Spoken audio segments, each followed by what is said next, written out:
Nicknamed the Destroyer for his hard-nosed defensive style of play, Al Attles had more modest plans before he was drafted by the Philadelphia Warriors out of North Carolina A&T in 1960. His intentions were to return to his hometown of Newark, New Jersey, be a school teacher, and coach middle school hoops.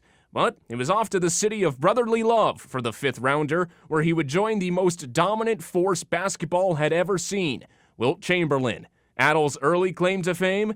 He was the Warriors' second leading scorer with 17 points that historic night in Hershey, Pennsylvania, when Wilt the Stilt scored an amazing 100, leading Attles to often joke about the night he and Wilt combined for 117. People make a big deal about the fact that I didn't miss a shot.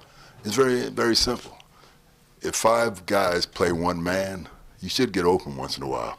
So what happened is, I was just kind of sneaking around a little bit, and then go play Wilt. You five go over there and give me a basket once in a while. Attles and Chamberlain came out west with the rest of the Warriors to San Francisco in 1962, playing in the Cow Palace. They made it to the NBA Finals a couple of years later, but fell to Bill Russell and the Boston Celtics in 5 games. Chamberlain went back to Philly in 1965, but Attles stayed and made it back to the finals in 67.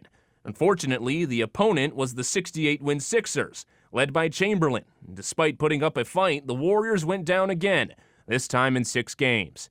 Attles was hired as the team's player coach in 1970, making him the third African-American to become an NBA head coach in league history.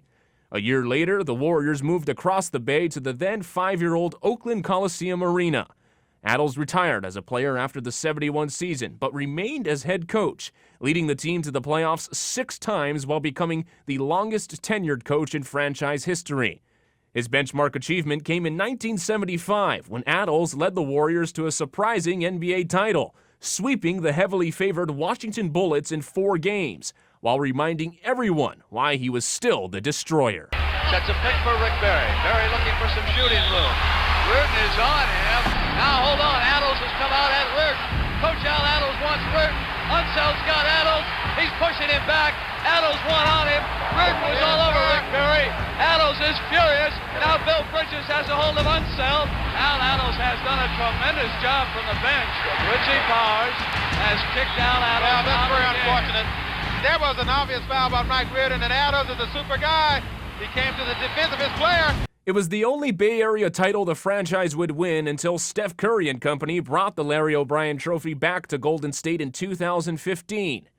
Attles retired as head coach in 1983, but he always remained a Warrior. General manager, scout, team ambassador, Attles could be seen at almost every Warriors home game in his familiar seat at Oracle.